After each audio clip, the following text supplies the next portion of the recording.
বান্ধবীকে নিয়ে ঘুরছো, আপন বোনকে নিয়ে ঘুরছো, স্ত্রীকে নিয়ে ঘুরছো, পর্দা ছাড়া তুমি ঘুরাইছো, যার কারণে এলাকার মানুষ তোমার স্ত্রীকে, তোমার মেয়েকে, তোমার বউকে দেখেছে।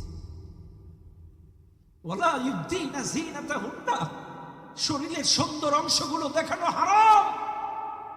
শরীরের সুন্দর অংশ কি?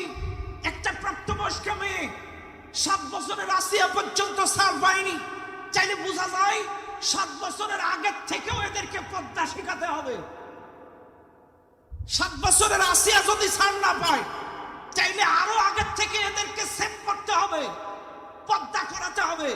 তার হাত, তার মুখ, তার স্কিন সম্পূর্ণ হেফাজতের দায়িত্ব তুমি বাবা, তুমি স্বামী, তুমি ভাই, তোমাদের দায়িত্ব, তোমাদের দায়িত্ব। তুমি বাবা, তোমার আন্ডারে তোমার মেয়ে যতদিন থাকবে, যতদিন তার দেহ দেখিয়ে বেড়াবে, সাজসজ্জা মুখ দেখাবে, তুমি বাবা, তোমাকে দায়ী হওয়া লাগবে।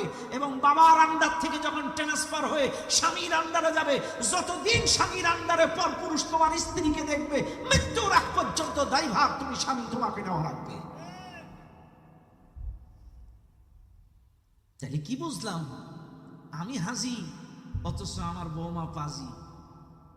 রাগ করেন না বাপ, আমি ফজর ঈশা আসর, আমি জোহর আসর মাগরিব ঈশা নামাজ পড়ছি জামাতে, অথচ আমার মেয়ে, আমার ছেলে ওই মন্টু মিয়ার বাগান বাড়ি পরপুরুষের সাথে, পরনারীর সাথে বাদাম খাচ্ছে জামাতে। কথা কেন? হ্যাঁ, এটি ইসলাম? তাইলে আপনার পারিবারিক জীবনে ইসলাম নেই। রাগ করবেন না, আজকের পরকীয়া বেড়ে গেছে। কথা কেন? বাড়ছে না? পরকীয়া বাড়ছে, সমাজে পরকীয়া বাড়ছে। স্ত্রীরা আজকে পরপুরুষের প্রতি আসক্ত, নারীরা পরপুরুষে আসক্ত, স্বামীরা পরনারীতে আসক্ত। আজকের পরকীয়া, জেনা অহরহ আমাদের সমাজের মধ্যে বেড়ে গেছে। বিভিন্ন, আমি যে বললাম লানাল্লাহুন নাযিরা ওয়াল মানজুরা ইলাইহি, যে দেখে এবং যে দেখায়। আপনি একজন স্ত্রী, আপনি পরপুরুষের সাথে মোবাইলে ভিডিও করে কথা বলে আপনার শরীরের সুন্দর অংশগুলো দেখিয়ে দিচ্ছেন, আল্লাহর লানত আপনার উপরে বর্ষণ হবে। ইস, কোথায় যাচ্ছে সমাজ? দুনিয়ার মানুষ কথায় কথা বেড়ে যায়, বেশি ব্যাখ্যা বিশ্লেষণ নাই। কষ্ট পাচ্ছেন আপনারা? কষ্ট পাচ্ছেন না তো? মনে রাখবেন, চাইলে ব্যক্তি জীবনে ইসলাম, পারিবারিক জীবনে ইসলাম, সামাজিক জীবনে ইসলাম, অর্থনৈতিক জীবনে ইসলাম।